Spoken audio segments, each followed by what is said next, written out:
Hello everybody, welcome to the Pixlr introduction video. So here we are at pixlr.com/editor, and this is going to be your opening window. What we covered so far is just to be able to open up an image from your computer rather than create a new image. So we will be just working right here from open an image from your computer. So we'll go ahead and do that, and then I'll give you the tour of the interface. So I'm just going to go ahead and go to, let's say, the picture of the city. I just bring it in, and what we're going to do is once the picture comes in, I'll give you a nice little refresher of what we see here within Pixlr.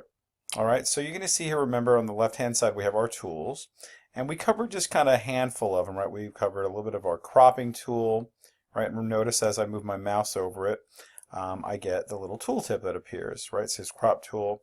This is going to be my move tool, which is going to allow me to move images because it'll be on separate layers. And then we covered a little bit about the marquee tool and then the lasso tool. And we didn't cover pretty much a lot of these things, but we can in this video and also subsequent weeks.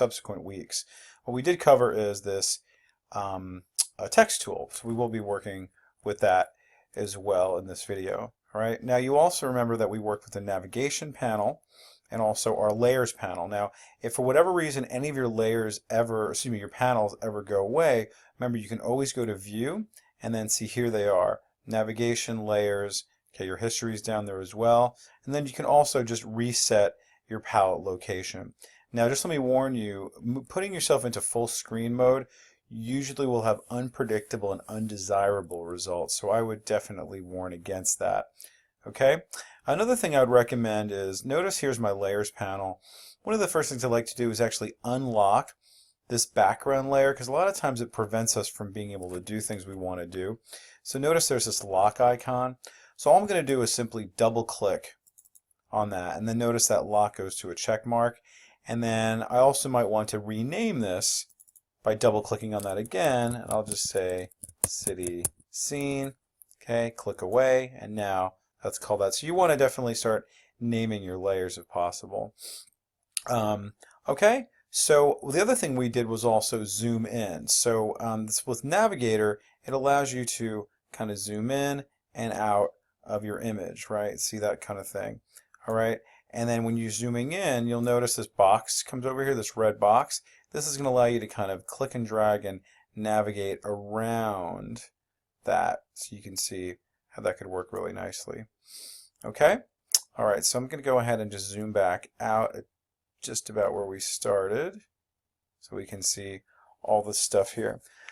Okay, now another thing is way up on top we have our file menu and all these other things up here. So we covered a few things in there as well. Some basic things like file and then save, and then you see like you have print, etc., etc. We went to the edit menu. Mostly we worked on the free transform tool. All right, so that's going to be a really important one for resizing and rotating and things like that. All right, and then I believe we also worked with canvas size as well, and we'll get into more stuff later on.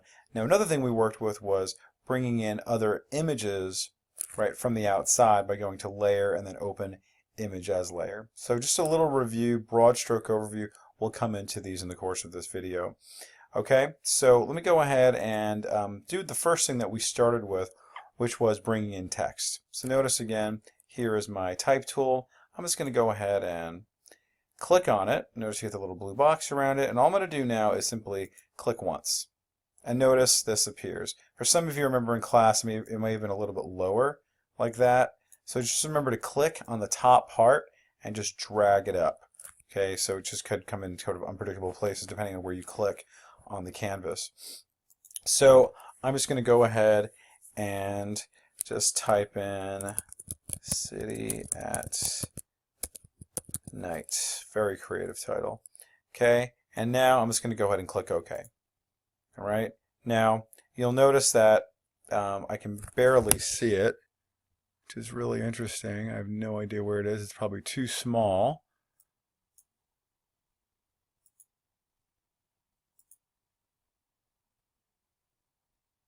Way too small. Oh, there it is, right there. Okay, so maybe a good idea just to go ahead and make it really big at first, So I can barely see it. You probably can't see it at all. So I'm just going to go ahead and bring this up and notice how that comes up just like that. And then I can also change the font. So it's really cool because I'm actually getting a preview of it as I'm looking at it. So I'm going to go ahead and go to here and then notice how it just changes as I move my mouse over these. Okay, and I can go ahead and just choose whatever font I want. Find an interesting one. Okay, and then I can also put in whatever font I want manually if you want to as well.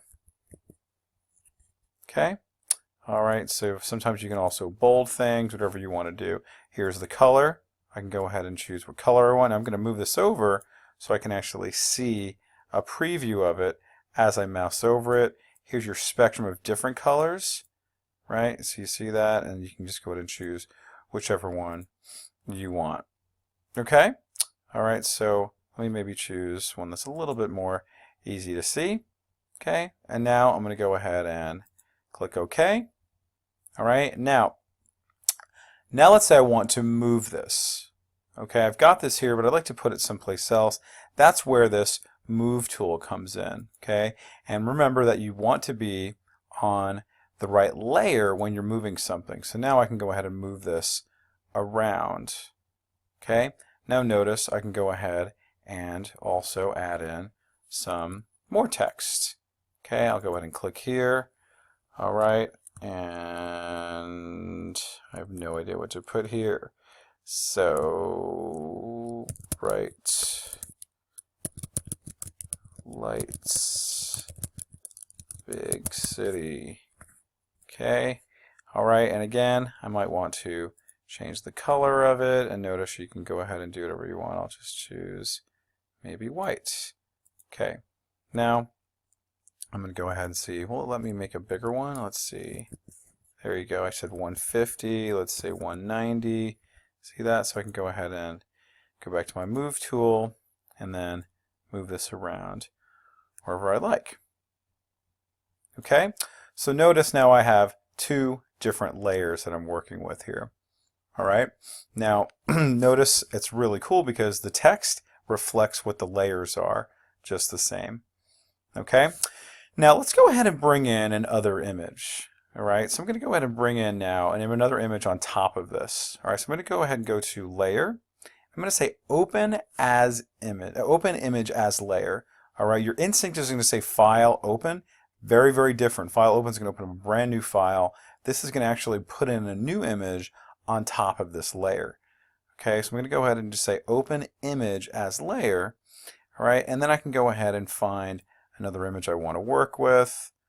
Okay, and then let's say I want to bring in this tiger. Just select it. And now you notice it's very, very, very big. All right, so what I'd like to do is now go to the Free Transform tool by going to Edit, Free Transform. If you like shortcuts, they're all over here. I haven't talked about the shortcuts too much, but they're everywhere.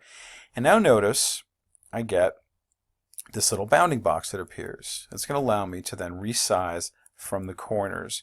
And what I'm doing now to constrain the proportions is holding down the Shift key on my keyboard to do it. If I don't, it gets stretched out. See, the Shift key constrains the proportions. Okay? So that's very, very important. Okay? And then when you're finished, go ahead and hit Enter. And now, that is now brought in there. All right, and I'd like to rename that. Okay, tiger. Okay, is that a tiger? That's probably a cheetah, isn't it? Cheetah. Who knows? Okay. All right, click away from there, and now we've got that. All right, now, some things I could do with this one, I'm going to come click back on there, is I could actually get rid of this little area here to kind of make it a little more clean. I'm going to do it in kind of a couple of ways. Might be a little bit sloppy for right now, but let me just see what I can do. I'm going to start off by using this magic wand tool. This is getting us ready for next class. All right, we haven't actually done this yet, so this is just pay attention to this. What the magic wand tool does, it allows us to select colors. Select one color, and it's going to select similar colors to that. So I'm going to go to this tool, and when I select this brown, notice how all of this brown gets selected. Okay, now I've selected way too much, so what I'm going to do is I'm going to go up to Edit and then deselect all. Okay, too much. So what am I doing here? What I'd like to do is bring down the tolerance level. So notice how when I click on the magic wand tool, the tolerance level shows up here. I'm going to go ahead and just bring that down a bit so it's not so tolerant of how much it could select. Still not doing a very good job. So let's just see here. Deselect all. Let's try this dark color. There we go. I can go ahead and delete that. And then what I'd like to do now, like I told you before, I'm going to do it in kind of a couple of different ways. I'm going to go ahead and deselect again. Notice Control D is the shortcut. This time I'm going to use the eraser tool. And what's cool about this is I can actually start erasing all parts of this image. Now it's not a very big eraser, so again I'm going to come up here. I'm going to make it bigger. Okay, so I'm going to go to this diameter. I'll make that about 130. Okay, save some time. And see now, I'm not going to spend all this time doing this, but you can see what you can do now. This is where zooming in really plays a good part, you know, but you can see how that's really nice. But let me go ahead and zoom in. See, now I can work really well with like not cutting off his face and all that kind of stuff and get in really tight. I may have to sacrifice some of his whiskers, but you get the point. Okay, and I'll zoom back out and you can see it's starting to look pretty cool. Okay? Alright, so that's bringing in an image, right? We did that. Okay, that's working with the magic wand tool. That's working with the eraser tool. We renamed layers. And the last thing I showed you before was working with these guys here, right? Which was known as our layer styles. So I'm just going to do a layer style on this text, right? So I'm going to go over here to this bright lights, big city. That's selected there. Okay, what I'd like to do now is I'm going to put in a drop shadow and a glow. So I click on that, and remember drop shadow. So you remember drop shadow? Can you see the text there? See, that adds on a little drop shadow, so it's like kind of above it. All right, but now what I'd like to do is adjust it so it's not so much above it. So that's when I'm going to adjust the distance and the size. So I bring this down a little. Actually, let me bring it up so you can see what it does. See that? And I'm bringing it so it's just so slightly just underneath it. So it adds on a little bit of texture there. So you see the difference there? Here. Okay? So you can see it makes a big difference when there's nothing there versus just a tiny bit there. Okay? Size is going to make it a little more sort of like diffuse. I don't know if you can see that. How it kind of makes it a little more blurry. Alright? And then angle, basically, this is where the sun is coming from. It's casting a shadow on this side. And of course the color is the color. Alright, so I'm just going to go ahead and say OK. Alright, and that's pretty cool. And you can see this has a layer style on it because of this thing here. Alright, and I'll just do one last thing on City at Night. And we'll add on an outer glow. Alright, let me actually bring this over here. An outer glow can actually give you a few different things. I can actually give you, let's see, let's make it red. Okay, I've chosen the color, and now I'm going to choose the size. Okay, do you see that? And now I can go ahead and adjust what we call the hardness of it. You know, so that's going to give us what we call a stroke. Okay, so that can add on a really neat effect to our stuff just to kind of have an outline. In Photoshop they call it a stroke. Okay, so a lot of cool stuff you can do just to add on some professionalism, some style and everything. Okay, so watch this over and over again. Practice over and over again. And see if you can incorporate this into your photo books, you know, to really make it as, you know, custom to your styles as much as possible. Okay, have fun. See you soon.